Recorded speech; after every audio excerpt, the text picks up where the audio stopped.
आज आपण या व्हिडिओमध्ये थोरली आईचे क्वेश्चन आन्सर्स बघणार आहोत।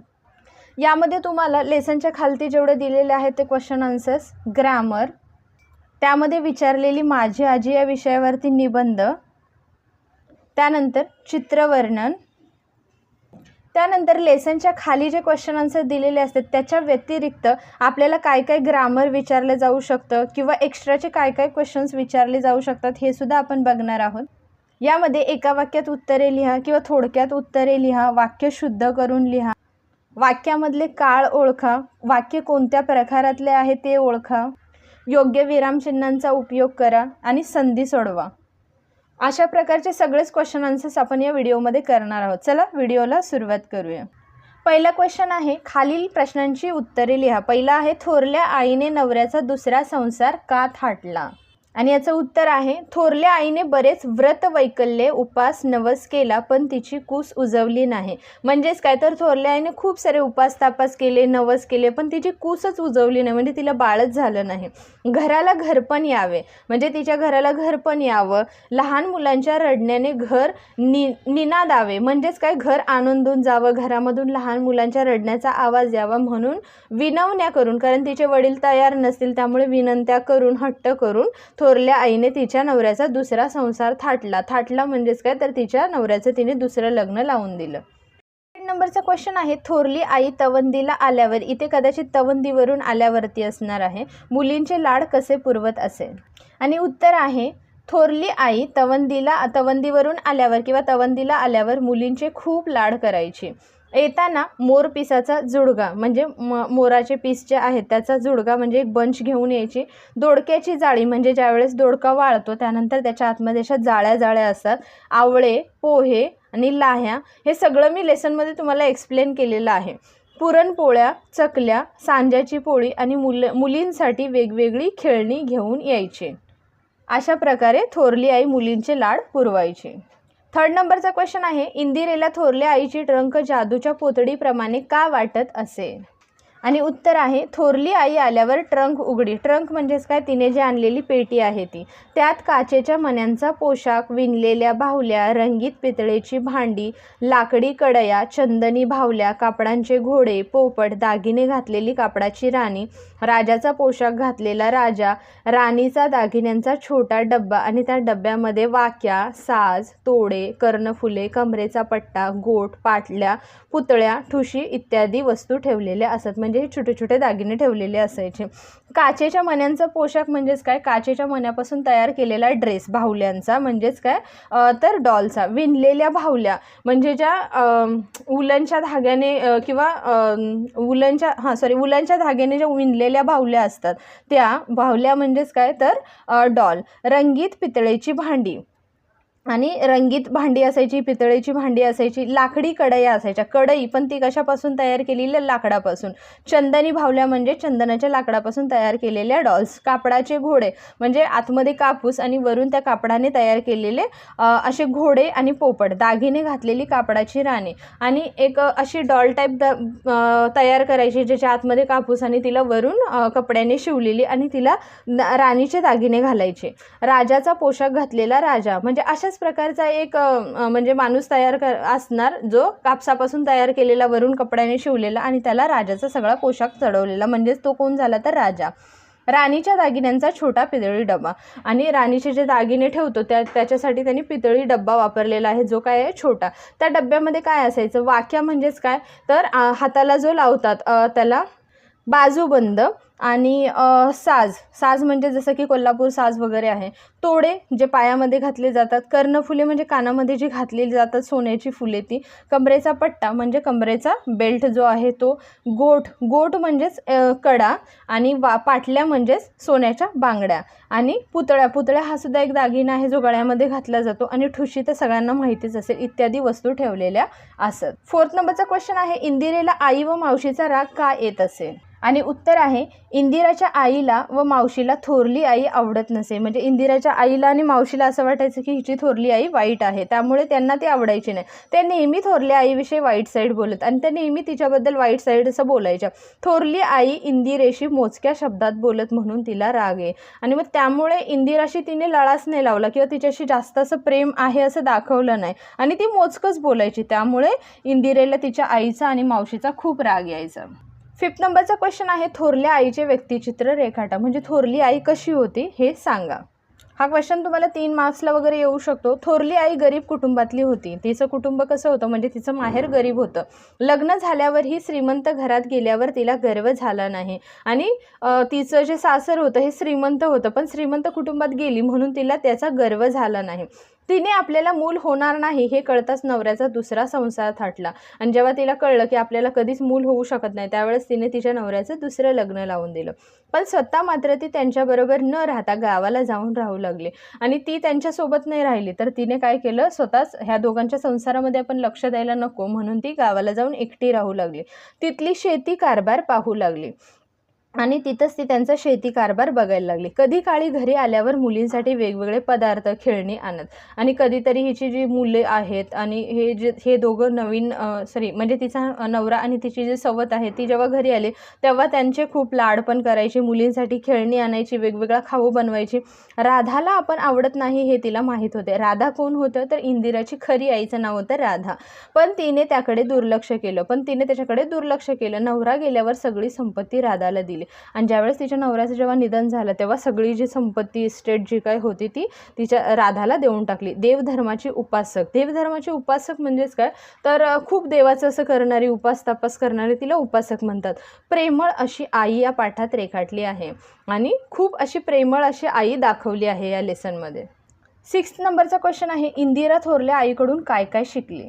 इंदिराने थोरल्या आईकडनं काय काय शिकायला मिळालं तिला. थोरल्या आईकडून लेखिका सडा सारवण, सडा म्हणजेच काय, शेणाने जे अंगण सारवलं जातं त्याला जे सारवणं असतं त्याला सडा टाकणं म्हणतात, म्हणजे सडा सारवण, रांगोळी आणि बरीच कामे ती शिकली.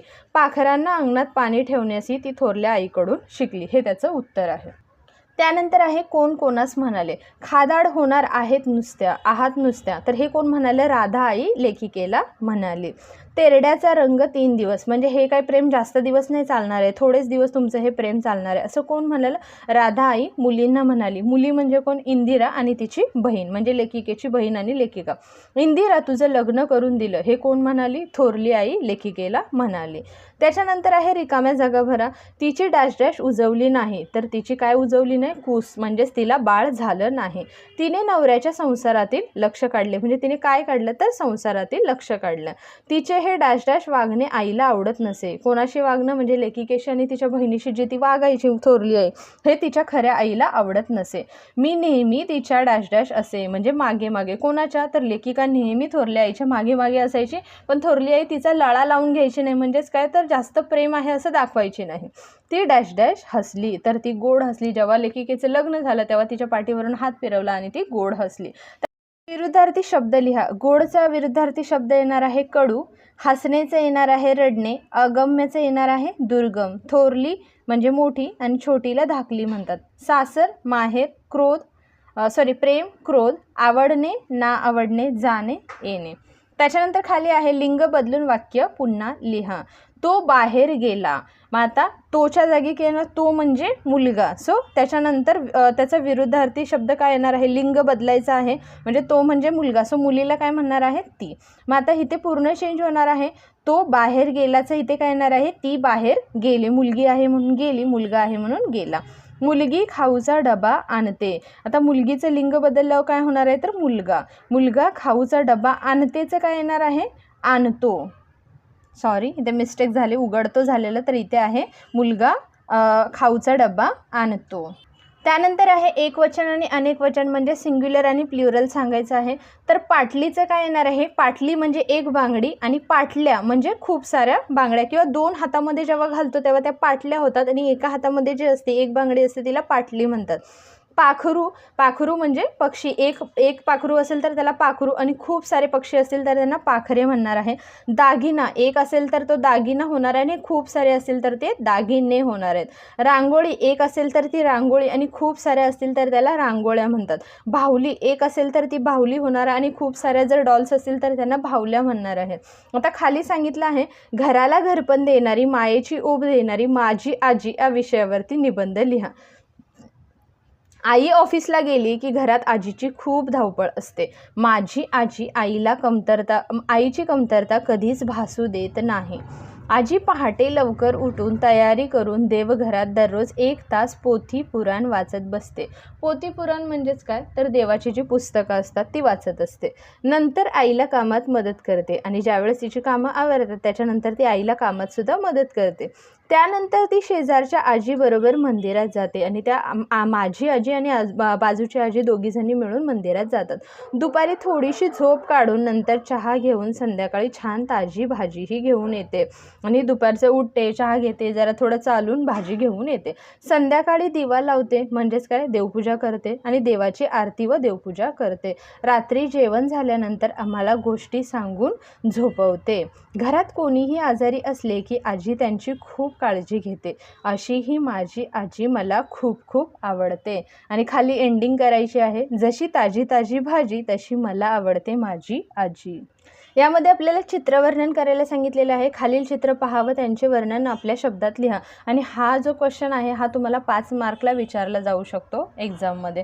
तर कसं लिहिणार आहे, एक मुलगा आणि 4 मुली पुस्तक वाचताना दिसत आहेत. दुसरा आहे, एक मुलगा व एक मुलगी पुस्तकांच्या कपाटामध्ये त्यांना हवी असणारी पुस्तके घेत आहेत किंवा शोधत आहेत. ग्रंथालयाच्या बाई म्हणजे ज्या मॅडम आहेत त्यांना बाई म्हणणार. ग्रंथालय का म्हटलं आहे, जे लायब्ररी असते त्याला काय म्हणतात, ग्रंथालय किंवा वाचनालय म्हणू शकतात. ग्रंथालयाच्या बाई किंवा वाचनालयाच्या बाई त्यांचे काहीतरी काम करीत आहेत. ग्रंथालयामध्ये 3 कपाटे दिसत आहेत, त्यामध्ये खूप सारी पुस्तके आहेत. कपाटाच्या बाजूला एक शिडी ठेवलेली आहे. त्या शिडीचा उपयोग हाताला न येणारी पुस्तके काढण्यासाठी होत असावा. म्हणजे जी वरती पुस्तकं आहेत ती काढता येत नाही म्हणून शिडीने ती घेत असतील. ग्रंथालयाच्या बाईंच्या जवळ एक फोन दिसत आहे. जो कोण आहे म्हणजे लँडलाईनचा जो फोन असतो तो फोन दिसत आहे. ग्रंथालयातील वातावरण खूप शांत दिसत आहे कारण प्रत्येकजण आपापल्या कामात व्यस्त आहे. त्यानंतर आपण बघणार आहोत थोरली आईचे जे वर्कबुकमध्ये एक्स्ट्राचे जे क्वेश्चन आन्सर्स आहेत ते. रिकाम्या जागी योग्य क्रियापद लिहा. क्रियापद म्हणजे काय, ज्या शब्दाने त्या वाक्याचा अर्थ पूर्ण होतो त्या शब्दाला क्रियापद म्हणतात. सासर घरात ती नकोशीच होती, हे तुम्हाला लेसनमध्ये आलेलं आहे. ती गावची थोरली बाई होती, आमचे खूप लाड करायची, वडील खूप खुश असायचे. हे जे आहे एंडिंगचे जे शब्द आहेत त्याला क्रियापद म्हणतात. तिचा माझ्यावर फार प्रभाव पडला. कोण कोणास म्हणाले, माझी गुरं हंबरत असतील, मला पोचवा बघू घरी, हे कोण म्हणालं, तर मोठी आई वडिलांना म्हणाली. लेखिकेची मोठी आई वडिलांना तिच्या म्हणाली. कधी खाल्लं नाही का काय, आई लेखिकेला व तिच्या बहिणीला म्हणाली. आई म्हणजे कोण, तर तिची जी खरी आई आहे ती राधा आई. राधाच्या संसारात मी कधीच नव्हते, हे कोण म्हणालं, थोरली आई सर्वांच्या समक्ष राधा आईला म्हणाली. मी तवर जगले तर थोरली आई लेखिकेला म्हणजे इंदिराला म्हणाले. आता एका वाक्यात उत्तरे लिहा. कोणता स्पष्टपणा लेखिकेला उशिरा कळला, तर थोरली आई या नात्याचा स्पष्टपणा लेखिकेला उशिरा कळला. म्हणजेच काय, तर थोरली आई काय होती हे तिला खूप उशिराने कळालं. थोरल्या आईने होम हवन कशासाठी केले होते, तर थोरल्या आईने मूल व्हावे यासाठी तिनं होम हवन केलं होतं. म्हणजे होम हवन केल्याने तिला मूल होईल असं तिला वाटत होतं. कोणी वडिलांचा दुसरा संसार सजवून दिला, तर वडिलांचं तिच्या दुसरं लग्न कोणी केलं, तर थोरल्या आईने वडिलांचा दुसरा संसार सजवून दिला. थोरली आई खाण्यासाठी कोणते पदार्थ करी, तर थोरली आई काय काय बनवायची, चकल्या, दर रविवारी पुरणपोळी, सांज्याची पोळी आणि रोज खाण्यासाठी चमचमीत असे पदार्थ करी. त्याच्यानंतर 5 आहे, जादूची पोतडी कुणाला म्हटलं आहे, तर थोरल्या आईने प्रवासातून आणलेल्या ट्रंकला जादूची पोतडी असं म्हटलेलं आहे. ट्रंक म्हणजेच काय, तर पेटी. कोणता ध्वनी लेखिकेसाठी अगम्य होता, तेरड्याचा रंग 3 दिवस या बोलण्यातील ध्वनी लेखिकेला अगम्य होता. म्हणजे तिला त्यावेळेस त्याचा अर्थ कळत नव्हता. त्याच्यानंतर आहे थोडक्यात उत्तरे लिहा. तबंदीला जाऊन थोरली आई कोणकोणते काम पाहू लागली. तर तबंदीला जाऊन थोरली आई तिथली शेती आणि शेतीचा कारभार, भात लावणे किंवा जे काही शेतीची कामं आहेत ती बघायला लागली आणि आता ती गावची थोरली बाई झाली होती. त्याच्यानंतर आहे इंदिराकडून थोरल्या आईने काय काय मागितले. तर इंदिराकडनं थोरल्या आईने काय काय मागितलं. तर ज्यावेळी इंदिराचं लग्न ठरलं तेव्हा लग्नाच्या वेळी थोरल्या आईने इंदिराला सांगितलं, इंदिरा तुझं लग्न करून दिलं, आता मुलगा तू मला द्यायला हवा. मुलगा म्हणजेच काय, तर नातू. म्हणजे नातू हे लेखिकेकडून कोणी मागितलं, तर थोरल्या आईने. वाक्य शुद्ध करून लिहा. जय वीळ माझे लग्न ठरले. तर हे वाक्य शुद्ध केल्यावर काय होणार आहे, ज्यावेळी माझे लग्न ठरले. सेकंड आहे तिचे हे आमच्याशी वागणे आवडत नसे. तर हे शुद्ध करून काय होणार आहे, तिचे हे आमच्याशी वागणे आवडत नसे. थर्ड नंबर आहे मला कधी कधी आईचा व मावशीचा रागच येईल. तर हे काय येणार आहे, मला कधी कधी आईचा व मावशीचा रागच येईल. फोर्थ नंबर आहे तेव्हा होते तशीच पुढेही राहा. मग त्याचं काय येणार आहे, तेव्हा होते तशीच पुढेही राहीन. तिचे एकमात्र पालुपद असे. तिचे एकमात्र पालुपद असे. खालील वाक्यातील काळ ओळखा. सासरच्या घरात मी नकोशीच होते. तर हे कशामध्ये आहे येणार आहे, तर भूतकाळामध्ये. नकोशी होती म्हणजे त्या लोकांना पण ती नको होती. मी घरी जाईन. जाईन म्हणून काय आलं, भविष्यकाळ. थोरली आई घरी आली. मग हे काय आहे, वर्तमान काळ. मला मावशीचा राग येईल. हे काय आहे, वर्तमान काळ. मला मावशीचा राग येत होता म्हटलं असतं तर ते झालं भूतकाळ. मला मावशीचा राग येईल म्हटलं तर ते होणार आहे भविष्यकाळ. मी अभ्यास करेन. करेन म्हणजे भविष्यातमध्ये. खालील वाक्य कोणत्या प्रकारातले आहे ते लिहा.